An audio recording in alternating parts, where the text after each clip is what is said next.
Another beautiful day is right here with us, and we are excited to come on your way. This is, of course, another day for us to look at the headlines for you. What's happening? As a matter of fact, so many things happening in Nigeria and around the globe. But this is Global Roundtable, and of course, I'm excited to come on your way this beautiful evening. My name is Ramsey Enoch Agbo, and of course, so many things to talk about today. Are you aware of what is happening in the United States of America? Well, the intervention and, of course, the security report is one thing that needs to be talked about. Is it that the U.S. is encroaching into Nigeria, or we feel it is a normal thing? And, of course, can you say anything these days without talking about the security challenges? And, of course, the recommendations are coming from the United States of America. Police leadership is changing drastically, but then people are looking at it from different angles. Some are saying, would we always have to retire some persons to bring some persons up? What will happen to that gap, all right? Because you're talking about recruiting new hands, while old hands, senior officers, have been retired because a younger one needs to come up the ladder. Well, we'll talk about all of that. As a matter of fact, phone tapping charges. We'll talk about Erufai's case. You know, I don't know, the case is becoming something else. As at today, there is nothing like bail. He's still there. All right, so we'll also look at that. These are some of the headlines, and you can't say anything without mentioning Renew Hope agenda. The president is urging his team to take the scorecard to the grassroots. APC, well, we heard of city boys and village boys, and of course, we had a new name today, the APC Angels. Well, all of this, I know it's tilting towards 2027, of course. I will also look at that aspect of the headline, and of course, don't forget that so many things happening. The tussle in Benue State, in Benue State. What's really the matter?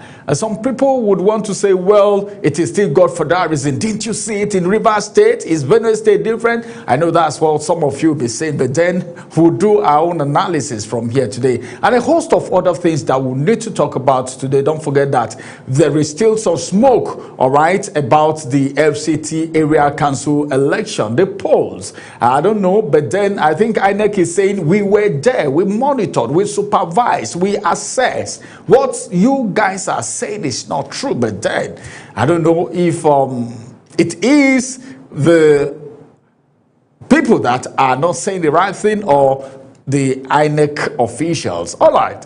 We will look at these headlines and many more for you today on Global Roundtable. And my guest, I have two guests on the program today, and of course they are going to be joining me as we talk about this, do an analysis, look at these headlines.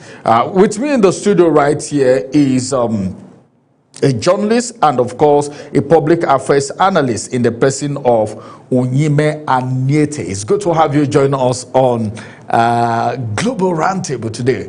It's good to have you, Anyete. I'll be calling the Anyete. That name, there's a way it sounds so, Anyete. Yeah. Yes, okay. So that name actually means to be seated. To be seated. Yes. And you are seated with me in the studio. I'm seated already. Oh, so he's Anyete with me in the studio right now. I'm glad to be here. It's good to have you. Ramsey, I'm happy. Although it's fortunate, let me not say unfortunate, it's fortunate that we're actually talking about Nigeria. And in my thoughts over the years, I've actually been saying that Nigeria is actually a theater of drama. And I think many of these we're going to discuss. Well, we're going to be looking at it. We're going to be looking at some of those dramas today, as many that we'll be able to take. And well, very soon, another journalist and a political analyst will be joining us. He's already on his way. But then, you know, they say time does not wait for anyone. We need to keep the ball rolling as he comes to join us. He's a journalist too from Leadership, and of course, he is also a political analyst in the person of Bode Gbadebo. He's been with us here before, and he's going to be joining us right here on the program. As a matter of fact, let's get started from Nigeria's security challenge. U.S. is doing recommendations. Recommendations are coming from the United States to end alleged Christian persecution. Well, it is global roundtable, so don't be surprised that we are starting from the globe, all right? From the foreign desk. Yes, U.S. have recommended a couple of measures, okay, for Nigerians to end what we call Christian persecution, as they have said.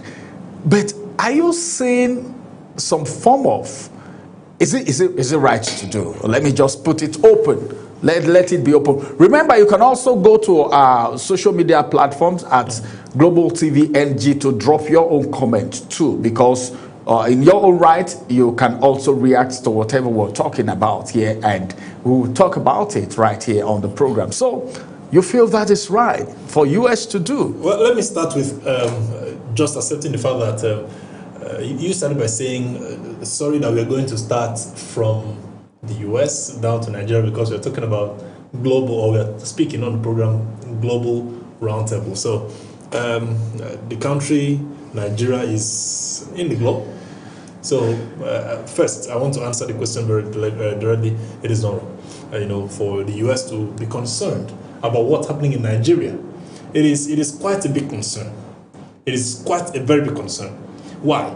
Because for me, I'm thinking that the US is having Nigerians at heart, even more than the Nigerians are actually having themselves at heart. So is it wrong for somebody to care for you? It's just like you telling someone, I care for you, I love you even more than I love myself. Some of you used to say. I don't think it's wrong for the US to actually come, down to Nigeria. I'm only concerned about the fact that it looks as though those affected are not really thinking about what is affecting them. We are now allowing those outside to think more about us. Now, what am I trying to say? That the US could sit, the president of the US, Donald Trump, could sit, set up panels to actually look at the issue of genocide in Nigeria is a very big concern. Now, do we have such panels set up in Nigeria to look at this issue in Nigeria? Big answer, no. Well, do we have committees set up just because committees have to be set up over the years in Nigeria? Answer is yes. Are these committees actually doing their job? That they have been set up to actually go ahead with all of these. Are they doing the job? Big answer again.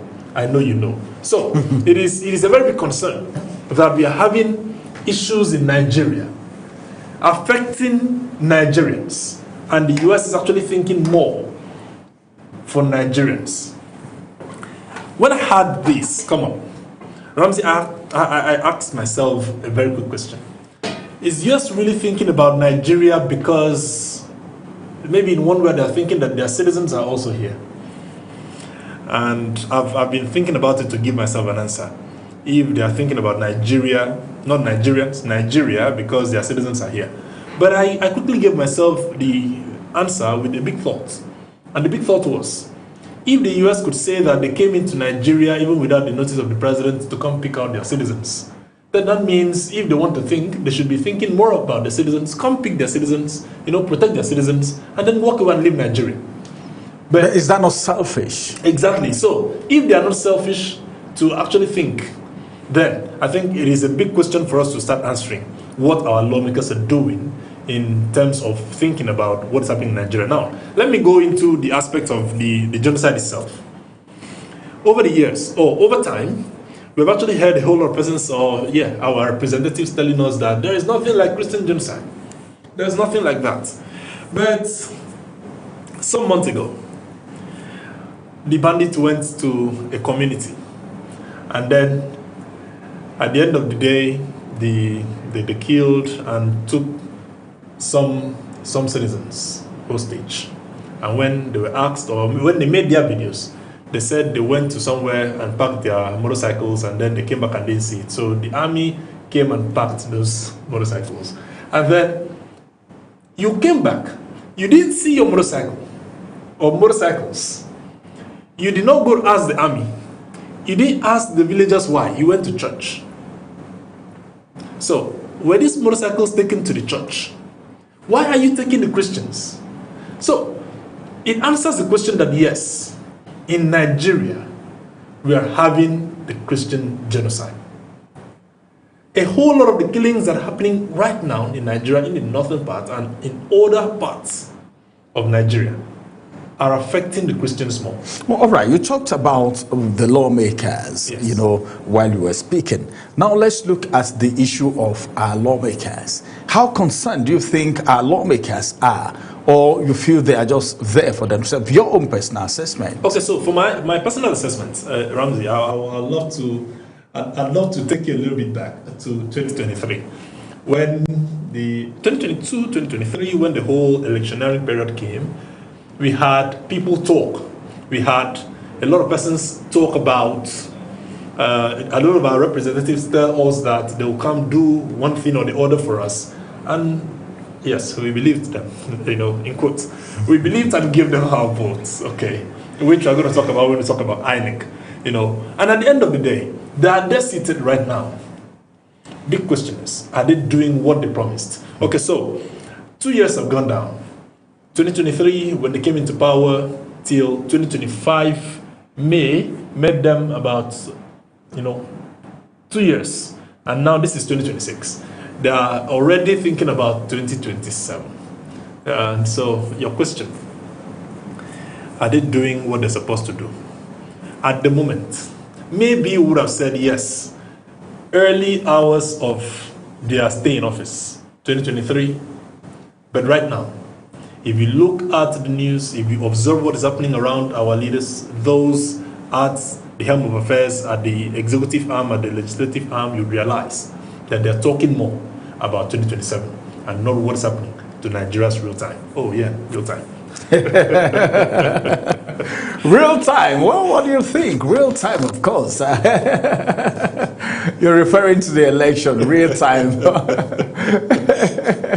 All right, so many issues, so many headlines, and of course, we just talked about one. Then let's quickly talk about something else right here. All right. Now, as it is, police leadership is changing. One thing that I've discovered with this administration, let's get started with this. One thing that I discovered with this administration is people resigning. We saw how the former Minister of Defense resigned, and now the former CDS came in. All right. Again, we heard of resignation by other government officials. I've not heard the word sack with this administration. I don't know if you actually noticed that. Yes. Yet, just yesterday, the IGP, the Inspector General of Police, all right, Egbeto Okun himself, resigned. Okay, and we'll have this coming in.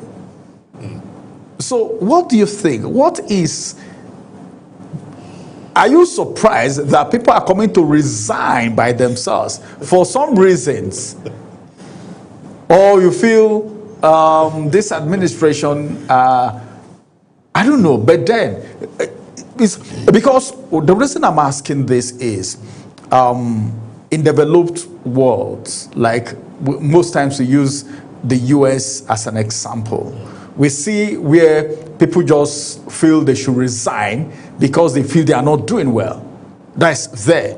But this way, recently, the same thing started happening. People started resigning, okay, and not waiting to be sacked, whether or not their retirement period is close by. You just see somebody resigning Do you think, are you thinking that somebody is asking them to resign, or they are doing that willingly, the way it's been done in places like US, UK and other places? Okay, so Ramsey, I want to first and foremost say that the word sack comes with some sort of a negative energy. So because of that negativity in it, it will be very difficult for one to say, even to his immediate family. So I went to the office today and I was sacked. It is always very difficult to say. In fact, in mere saying to your immediate family and friends around that you were sacked, it gives a wrong notion that there's something wrong you've done. Sometimes even if you try to defend the facts that you didn't do anything wrong, or maybe what you did was actually right, but those who are the wrong affairs did not see it right, people around you still say, no, there's something you did. Your close spouse will tell you, tell me the truth, I am your guy. So this brings me to saying that resignation gives it a better ending for whoever is in a place, whether in the government, parastatal, or private. It gives it a better ending. So I worked there for 3 years and I thought it wise to resign. I worked there for 3 years and I was sacked. Well, it gives a wrong notion. I resigned, it gives a right notion. That means you want to move forward. So if you tell someone I resigned, it means a step further. Okay, you've resigned here, you're moving ahead to something better. However, in Nigeria today, it is not looking as though that resignation is that resignation that has to do with real resignation. Let me even come back home a little bit to the aspect of the scenario we are having today with the whole police, the Nigerian police force, the IGP resignation. Earlier on, when the issue started, when we first heard, we heard sack. I don't know if you actually stumbled on it. We heard sack. We heard that the IGP has been sacked. That was the media space. Okay, so later on, we now saw resign. Okay, so why are you resigning? He's resigning because of family issues and security concerns. So are you running away from the cause to which you are actually signed to do? Because if you're saying that you're actually resigning because of family concerns, it could give a little bit of, understandable. But adding up that you're actually resigning based on security concerns. So it gives Nigerians that big question. Whose security? Is it the security concerns in Nigeria that you're afraid of to sit back and fight? Or is it your own personal security? Are there things that you are facing that you're not telling Nigerians that is making you to resign, owing to the fact that you want to stay safe, you want to stay alive? Now they're alive. If you talk, what happened? So it is now a thing of, I want to stay alive, so I better resign and stay alive than try to see how to stay in and lose my life. So I would say that the norm in Nigeria now about people resigning is quickly becoming political. Well, the news has it that he has resigned, and then in the other part of it, which is supposed to be more like ellipsis, says ahead of the 2027 elections. So that's in the media space that he's resigning exactly ahead. Yes. Is he contesting for the presidential position or something? It's so exactly the question. So why are you resigning, no matter the circumstances, ahead of? And then if you are resigning for whatever but don't you think the media just decided to write that? Well, I have come to realize that in every, yes, it is often said, in every rumor there's always an iota of truth. And I'm not holding on to that to say that somehow the media space is supposed to probably pick up such, but it actually leads us to, because you'll see, you'll agree with me very soon, we'll still be here on this program, Global Roundtable, and we'll talk about more resignations that are coming, even at the state level. and it will show that something is actually cooking. But when you said that looks political, because abroad, if it happens, people say, yes, kudos to this man. Kudos to this man. He has seen, well, instead of the people to agitate for his resignation, he's resigning himself. Okay, so when you say it's political... Let me leave the big question so that we can all ponder on it. What has been his flaws that would probably make Nigerians to say, yes, I know there's been some issues on the tone. Okay, now, these issues on the tone, are there really issues that are of security concerns as one who is actually in the security field? So again, I say, it is possible to say that he has decided to resign because of his concerns, which he has mentioned. But it is also possible, and on the greater part, to say that it's actually sounding, is tilting to something from the world of politics. All right.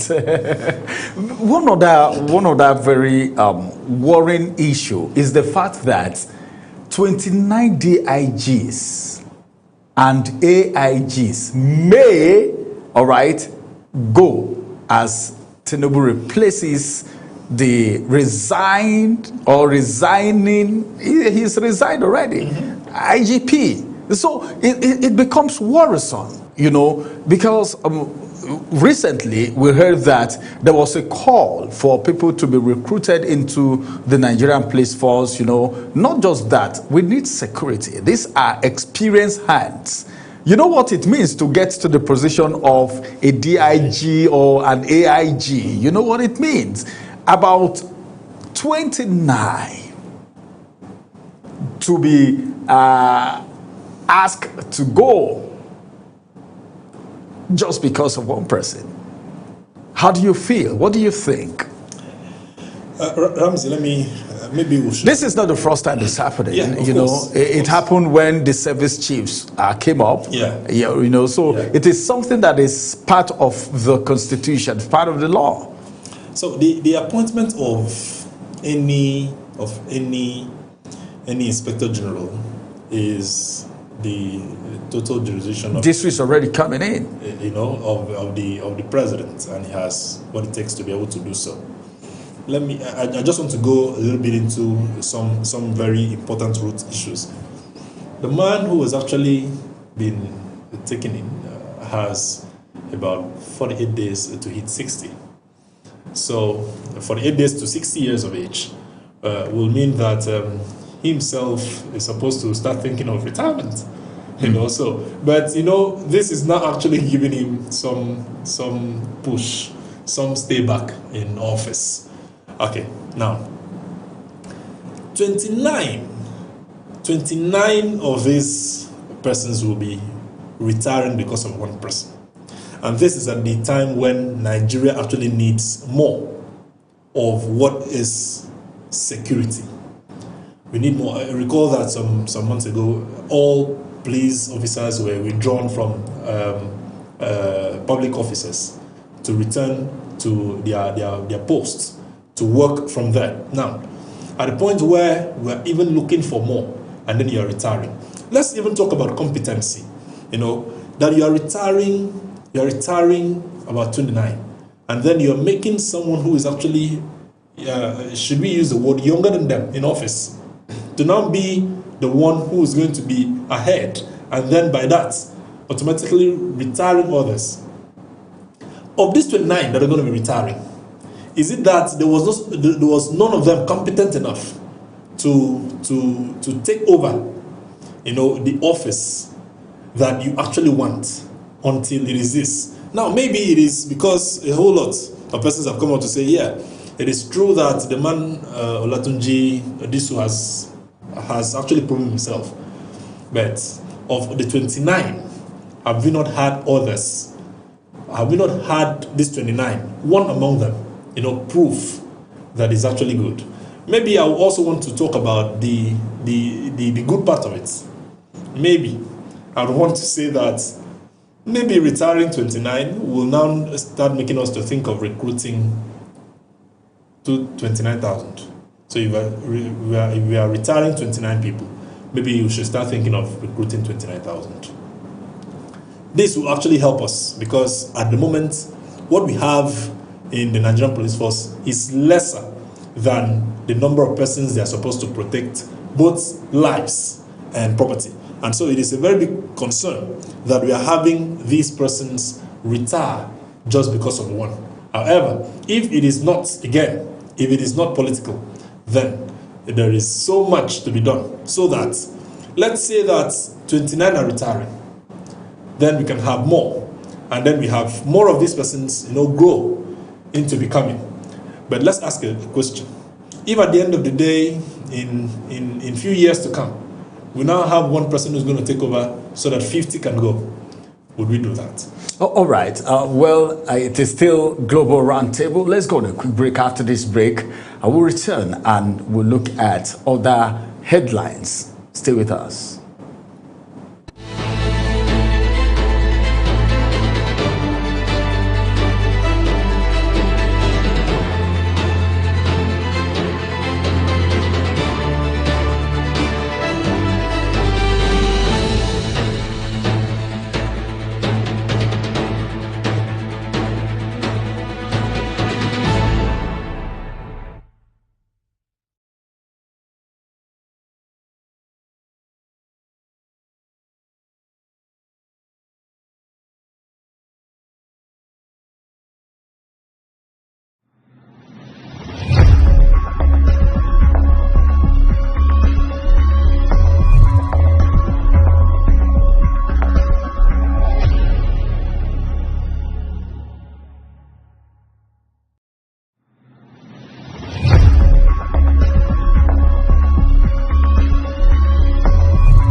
Yes, of course. We're talking about the leadership, the police leadership. 29 DIGs, AIGs may go as Tinubu replaces Egbetokun. Yes, we have Uyi Agbomofuegbe joined us right here on our Global Roundtable. It's good to have you, Uyi. My delight always, Ramsey. Thank you for standing in for Bode, who is not here.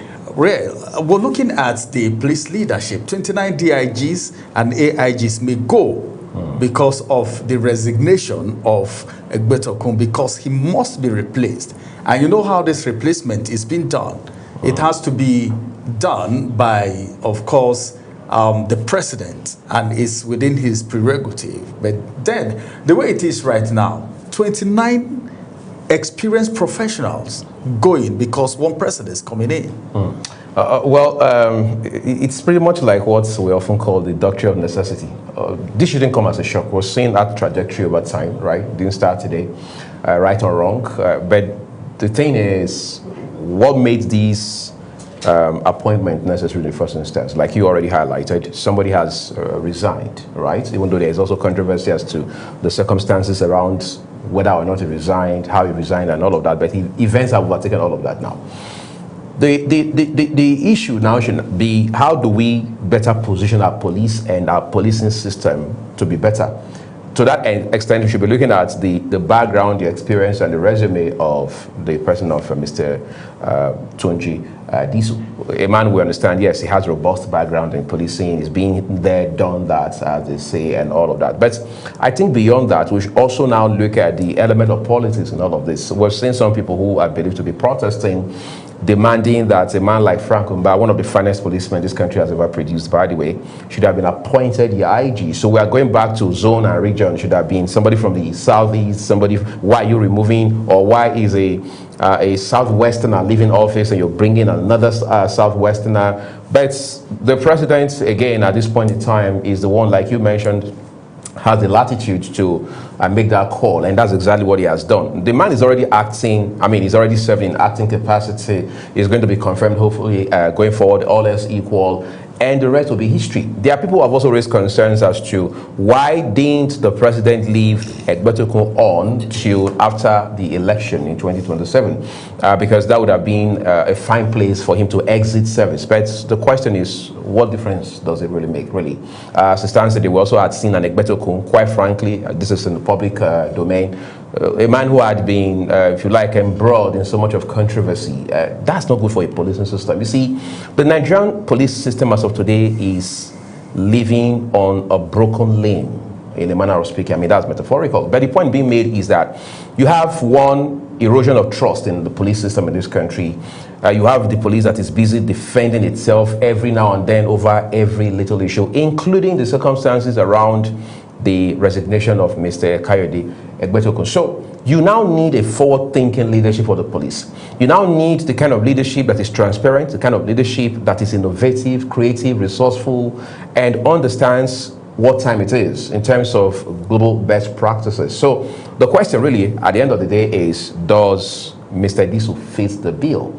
If he does, the next line of action should be to continue to hold him and indeed the Nigeria police force accountable.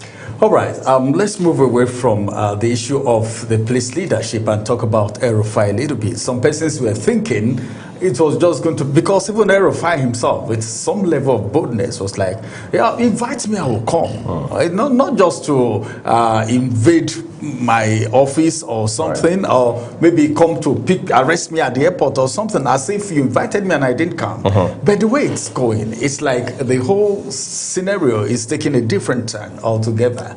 The issue of phone tapping is one of the things that people are saying, well, that is some form of cyber stalking.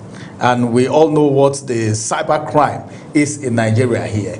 El-Rufai, there's DSS, sue for 2 billion naira damages. That's more like God for me. You are in the net, you are being investigated, and all of this is happening. What do you think before I get to Anyete? Okay, quite frankly, the issue of El-Rufai, I try to avoid it at this point in time. But let's not be prejudice, because this is a matter that has become an item of litigation, so to speak. But let's talk about the elements around him now suing the federal government, or if you like, the DSS, I mean the ICPC in particular, because he says the warrant of arrest upon which his house was raided or searched, if you like, was ambiguous, was elaborate, all right, and as such, he sees it as an invasion of his privacy.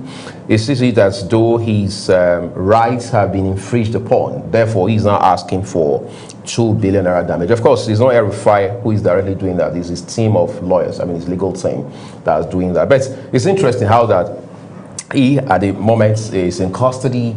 As of today, we understand that he wasn't, I mean, he couldn't appear in court, and the matter has now been moved to, I think, sometime on the 23rd of April, which is almost 2 months away from today, and all of that. But let's circle back a little for a second and ask ourselves, how did El-Rufai get to this point? He had granted an interview on national television in the course of a primetime engagement where he had talked about how that, I mean, people say he indicted himself by saying he had wiretapped the phone of no less a person than the National Security Advisor.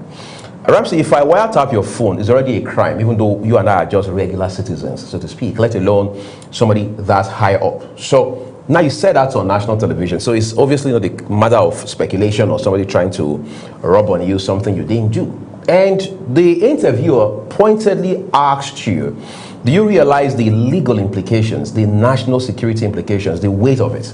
And he said, yes, of course, they also wiretap us. Why? I mean, who says we can't do the same, right? So the Nigerian laws are clear about wiretapping, about issues, all the issues that border on national security. In fact, we also have the Cybercrime Act prohibition, which is quite recent, one of the most recent, very pivotal legislations in this country as of today.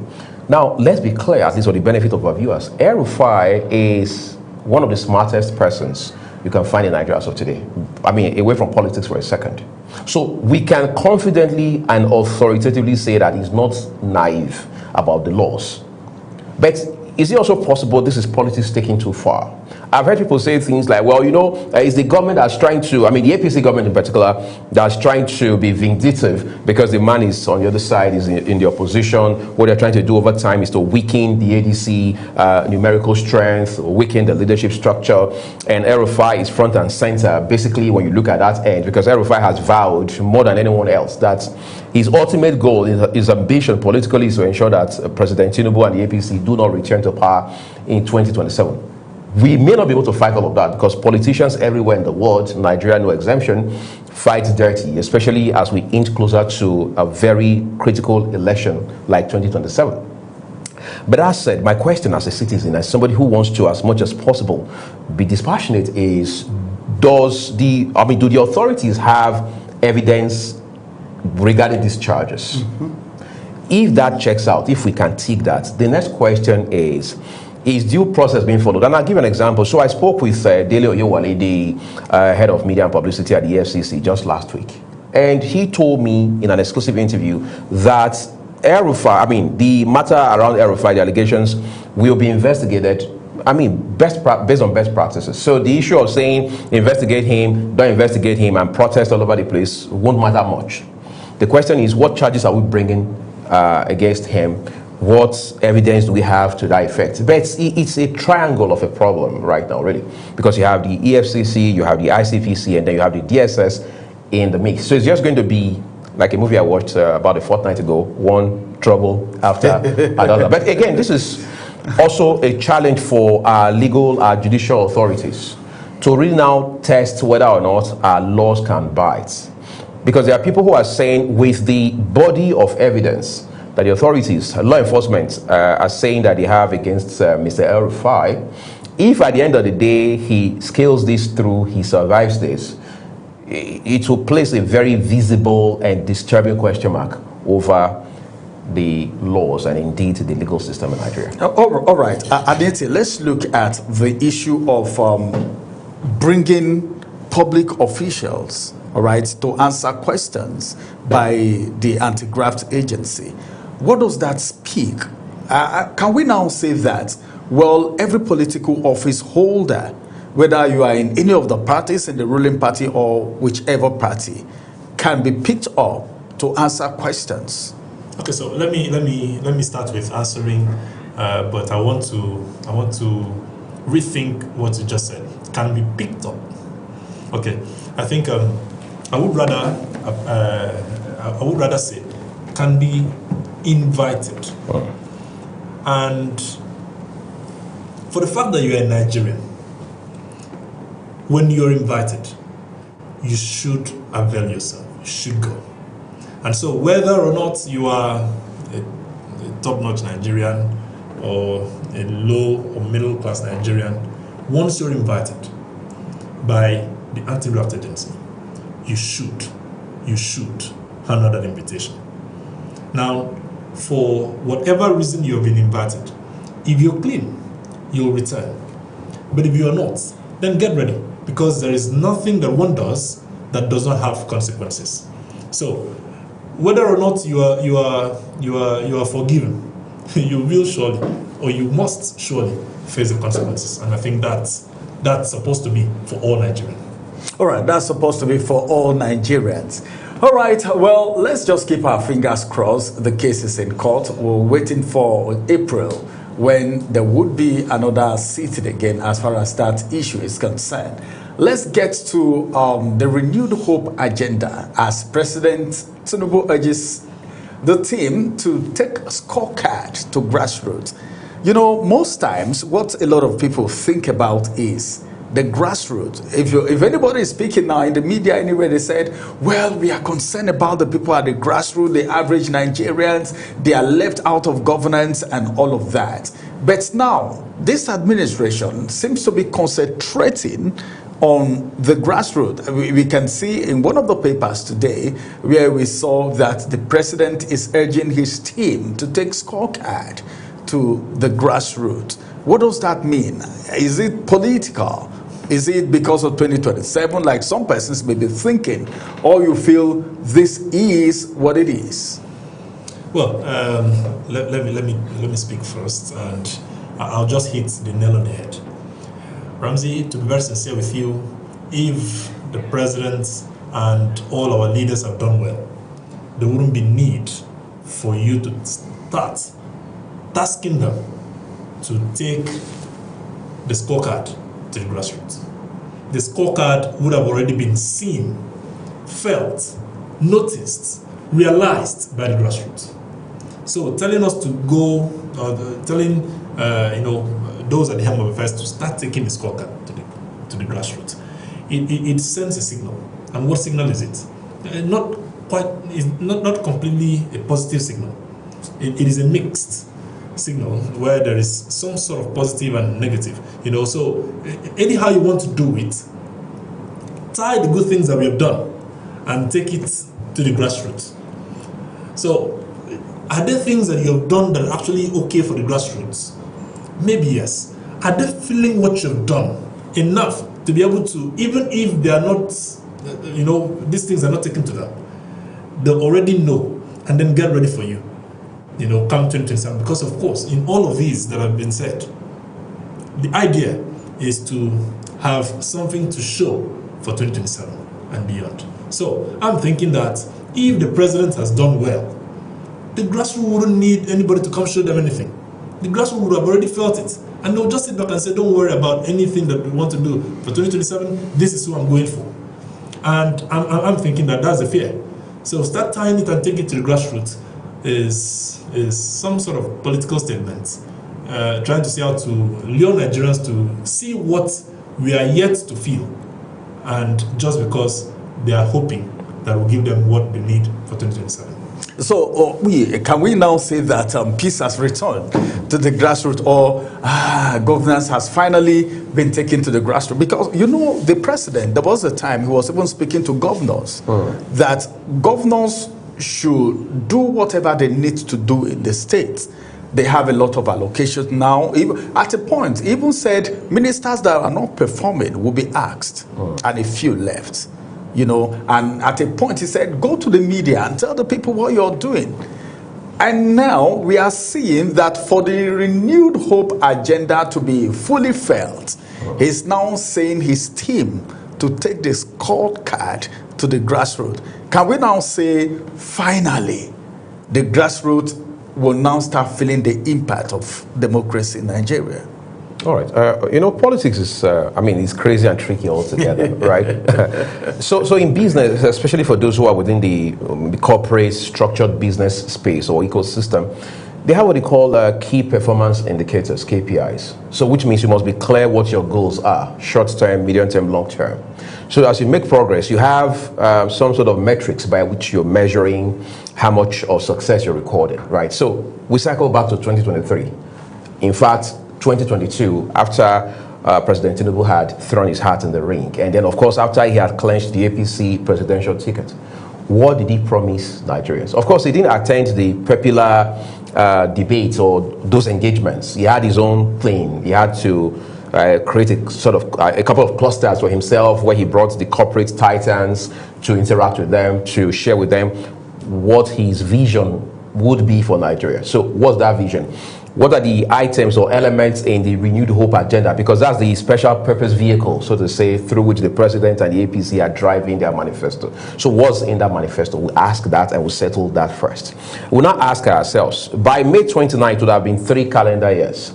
How far have we come? And just so we don't forget, Ramsey, the president had appointed Bala Usman, former managing director of the Nigerian Ports Authority, to say, look, you will help coordinate our work, the entire cabinet, the ministers, what they are doing, so we can evaluate who is doing what, when, where, and how from time to time. And that was when the president also said during the retreat that the APC organized for cabinet members following the August 21st, 2023 inauguration of ministers. They said, look, we are going to be checking from time to time anyone amongst the cabinet members whom we have determined not to be performing in light of the goals we have set for ourselves on behalf of the Nigerian people. You will leave us. Those were the exact words of the president. You will leave us. All right? So the question is, how many persons have left us so far, and on what basis, for what reason? We have to settle that. And like he also highlighted, they say if you're peeling groundnuts, I mean, that's what my people say. If you're peeling groundnuts for a man who is visually impaired, right, you must be whistling the whole time so he doesn't come under the impression that you're eating the groundnuts. Maybe that's what the president is doing right now. He wants such a situation where whatever he does or whatever his government does, nobody will pretend not to know. Of course, it's strategic. I mean, no better time than now that we are close to an election year. However, the question is, what part of these efforts should we be feeling already, whether or not somebody brings it to our doorsteps? If you tar my road, no matter how small the road may be, I know. If you bring street lights, I know. If there's water, pipe-borne water, I know. If the local health facility or the general hospital or the teaching hospital or the federal medical center in my place that had been redundant for maybe 5, 10, 20 years is now up and running, it's now more functional, there's access, we're seeing upgrade of facilities, we're seeing increase in manpower, numerical strength of staff and stuff like that, I would know. So it's pretty much a case of seeing is believing. So let's draw a clear distinction on the final note between real-time, concrete, measurable impact and public relations. And I think at this point in time, what President Bola Tinubu is more focused on is public relations. Public relations, of course. Well, that's enough analysis, and of course, for everyone to know how it's going. Now, we're talking about renewed hope. But let's still look at the Renewed Hope Summit. Tinubu is waiting. Remember, he just finished the issue of Rivers State, because the FCT minister said peace has returned, and that's what we believe right now. Now it is Benue State. The issue, and I don't think is far from the issue of godfatherism, that is the wahala, the tussle, the power tussle between the governor, that is Hyacinth Alia himself, and the SGF in the person of George Akume. You know, what do you think is happening? The issue of godfatherism. These people I'm sure this must affect governance in Benue State, just like it did in Rivers State. And look at the crisis. Someone will be thinking, well, the crisis in Benue State should be what Nigerians expect to be at the front border right now, but we have this. So what do you think is a problem? What can we do to salvage such situation? Yes, Anette, let's hear from you first. Oh, okay. I was expecting that he will start first, because I was here 2 weeks ago, if I'm not mistaken, and we still talked about the same thing, the issue of Tinubu coming in to, settle issues between the governor of Rivers State, just like you mentioned earlier, the governor of Rivers State and Wike. And I think I was very clear when I said that when Wike came out, he said it was not me, Wike. It was the governor and the members of the House of Assembly. So he said peace has returned. He was not speaking for himself. He was saying peace has returned between the governor and House of Assembly members. Okay, now we are quickly, just about 2 weeks after, we are now seeing such happen in Benue State. And again, the president is coming in to see how to help wade into the matter, to see how to soften issues. And the big question, just like you mentioned, is could this hamper the growth in the state? I'll answer. But let's look at reality first and foremost. If a father stays in the house and then at some point in time, I'm not married, I think. At some point in time, he has issues with his wife. No matter how you want to look at it, no matter how the mother would say, I'm very caring, I want to take care of my children, there'll always be a breach, a little bit of it that the children will face. Recall the popular saying, when two elephants fight, the grass suffer. So at this point in Benue State, the governor is supposed to face real-time issue. Again, we are talking about real-time. He mentioned something and he talked about real-time when he was talking about the issue that Tinubu is actually having with bringing PR to the people. He mentioned real-time. It looks as though Nigerians are actually agitating more for real-time transmission. We'll talk about that. But real-time, the people of Benue State will be waiting for the governor to do one thing. And just at the point he's supposed to carry out his official duties, we will not say that his unofficial issues with George Akume will not invade, will not stop, will not barrier his ability to be able to work for the people. All right, our time is already running off. We have just a minute or two to go. This godfatherism and this tussle up and down, how many times will the president be wading into situations in the country? We have a lot. People who are mature, who are supposed to do things, are not doing it. Again, I go back to my people. They say you can't have elephants on your head and you're using your toe to dig for cricket. It's a matter of prioritizing. Rivers is a peculiar case, and we all know that. So if you put Rivers and Benue, with due respect to the great people of Benue State, on a scale, we know where it will tilt, right? So the president's political interest is far more vested in Rivers than you have in Benue. So relatively speaking, Benue is a smaller challenge compared to Rivers, even though we know that, Wike now says peace has returned. Who else to believe than him? In the case of Benue, the good thing, which is to the advantage of the president and the APC ultimately, is that both gentlemen, the secretary to the government of the federation and the incumbent governor, Reverend Father I sent earlier, are both members of the APC. So anywhere it swings, the president believes they will work for the APC. However, the good book says a house divided against itself cannot stand. So the president will likely wait in. But in all of this, it's already a clash of titans between the both men, and we hope it doesn't come to hurt and haunt the APC. All right. Well, 2027 is around the corner. We hope it doesn't haunt the APC. All right. This is the much time would allow us on the program, Global Roundtable today. Thank you very much, Uyi Agbomofegbe, for stepping in, all right, to make sure we have a safe landing. Thank you very much, Uyime and Niete, for joining us on Global Roundtable. Thank you. Everyone, this is the size of Global Roundtable for today. Will come on your way again. My name is Ramsey Enoch Agbo. Bye-bye for now.